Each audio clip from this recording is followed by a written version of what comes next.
And I hope it's that, and I've been giving that message to employees as I've been meeting with them the last couple of weeks, for them as individuals and especially for the department heads as well. I'm going to give you 3 examples. I picked these out as to why I'm so proud of them, why I am so easily able to talk about them. Police department.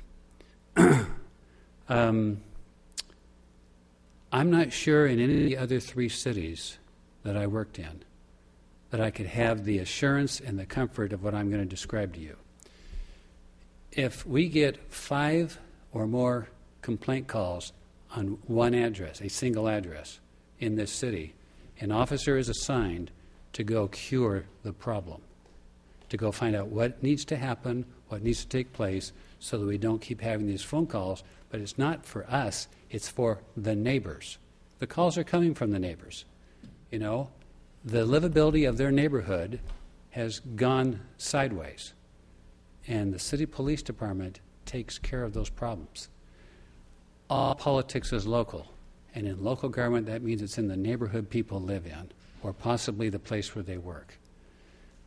I don't think you can appreciate what comfort it is for a city manager to have a police department and a police chief that have that in place, create that expectation, and then a police force that goes out and makes it happen. Now, sometimes there's something we can't overrule, such as state rules on growing medical marijuana or something like that. But by and large, if we've got a problem, address, it gets taken care of. I don't think I've ever worked in a city before that did that, and did it consistently and did it well. It wasn't just done heavy-handedly, it was done professionally. So I want to make mention of that. Fire department, second example.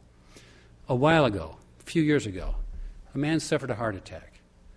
One of our fire crews shows up, administers first aid. He gets transported to the hospital. And that fire crew, he was out mowing his lawn. Maybe you've all heard this. That fire crew finished the lawn job, raked up all the leaves, bagged all the grass, put everything back in its place, and then went back to what they also do for a living, meaning everything else they were going to do over that 24-hour shift. Now, that doesn't happen very often for a host of reasons, but it's symptomatic of how the men and women of this workforce and that department view their opportunities or view their responsibilities as opportunities. Customer service and continuous improvement is what we are all about. We created that mission statement 13 years ago. That's not something I handed to them. That's something we created, and then we set about doing a number of things to make it live and make it real. My third example, and again, I apologize to all those who are here. I could talk a lot more about all of them, but I don't have the time, and neither do you. Or maybe you don't, because some of you are going to leave. In Public Works this year, or this past year, they got together at the wastewater or the water reclamation division. And they put their heads together and figured out how to make some changes on how much natural gas is used out there for various processes. Maybe it's heating, I don't remember it all. Because if it's not snails, I don't kind of follow it too much. And they're saving us $36,000 a year in reduced or different natural gas usage. That is great. We do the hard, we do the good, and we make things better. I've got a great deputy in Bill Hoke. I've given him assignments all over the board. He hasn't failed me on any of them. And he's totally loyal to this organization, to you, and to this position, and therefore that means me.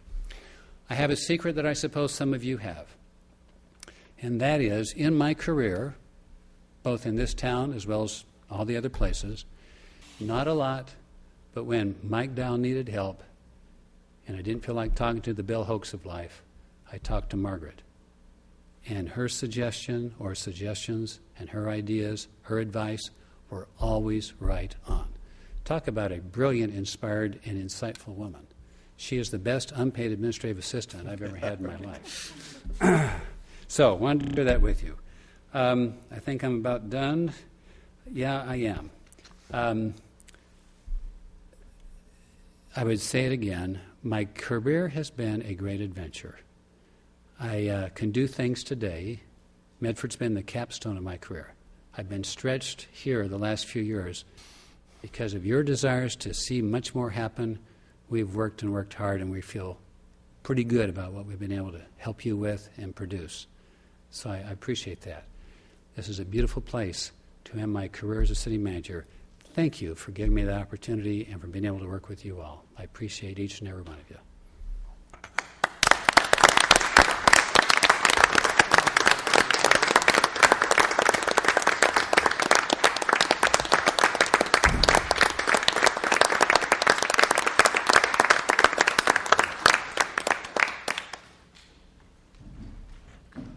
Now the council can have the last word.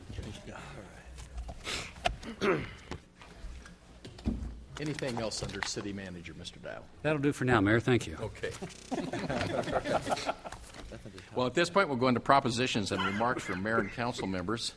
Apropos, because I know Mr. Dial has a great love of history and geography, and there's been several articles in the paper now about the lack of geographical knowledge in our school system. So this proclamation is timely. Perhaps we'll get an education as to where the Dials end up somewhere in the world. So we'll sort of like, where's Waldo? We'll find you somewhere. But anyway, this is a proclamation just stating that the National Geographic Education Council is holding its annual geography conference in Portland, Oregon, from August 1st through August 7th, 2011. So they're bringing teachers in from all around the state and others to participate in a national meeting. So it's encouraging all teachers to take advantage of the many resources available in the conference and of professional organizations to become more knowledgeable about geography as we go forward in an ever-changing world. So I do hereby proclaim August 1st through August 7th, 2011 as Geography Awareness Week in the City of Medford and urge all citizens to join me in this special observance. We have some general business to take care of. I believe, Council President Gordon, you have some appointment to Grants Subcommittee, and I believe also maybe appointments to Multicultural. I do. I'll let you take it from here.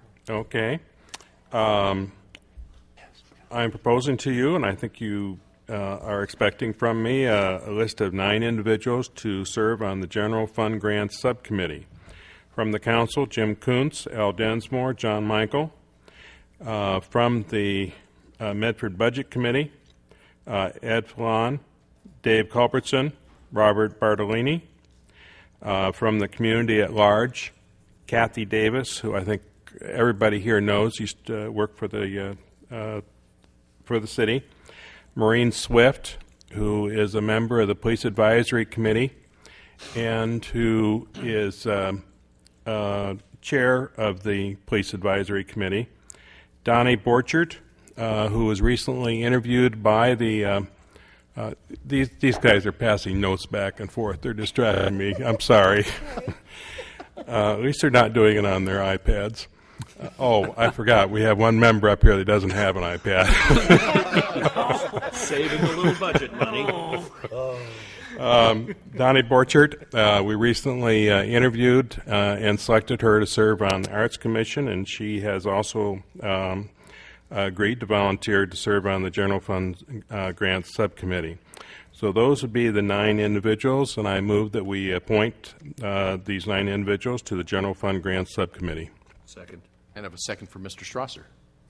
Council discussion? Glenn, if you call the roll. Dick Gordon? Yes. Bob Strasser? Yes. Chris Corcoran? Yes. Al Densmore? Yes. Karen Blair? Yes. Greg Jones? Yes. There are 6 yes votes, Your Honor. Thank you very much. And thanks for the work on that, Dick. I know you had to, that was a little bit of labor intensiveness to make the calls and do things, so thank you. Appreciate it. It took us a little longer than we thought it would. We get there. And actually, Heidi did a lot of it, too. Okay. Next subject. Please.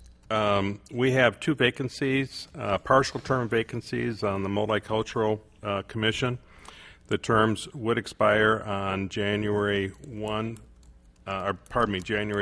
2012, so it's actually less than a year. We have 2 candidates, Cynthia Maldonado and Brenda Castillo.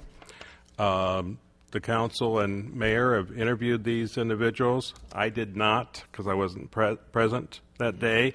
I have talked to Brenda Brenda Castillo by phone, and Cynthia I haven't been able to reach. But we have two appointment openings for the Multicultural Commission, terms of less than 1 year. We have two applicants. Can I entertain a motion from the council? So moved. Sorry. Yes, please. To appoint both of them to fill the partial vacancies. Okay, it has been moved by Mr. Corcoran and seconded by Second. Mr. Jones. Discussion? Mr. Strasser? Yeah, just I would thank them. I'm certainly going to support this, and I'm very pleased to see their interest. I'm also going to support it. I have not talked to the one person, but I feel comfortable in looking at the application and turn it back to Your Honor. There's no discussion. I think we can, Glenda, do you have it arranged just to vote for both as the, or do you want to vote for each one separately? What I have is that the motion is to appoint both of them to the partial positions. Okay. If there's no Correct. disagreement, that we'll vote for both. So, Chris Corcoran. Yes. Greg Jones. Yes. Bob Strasser. Yes. Gary Wheeler. yes.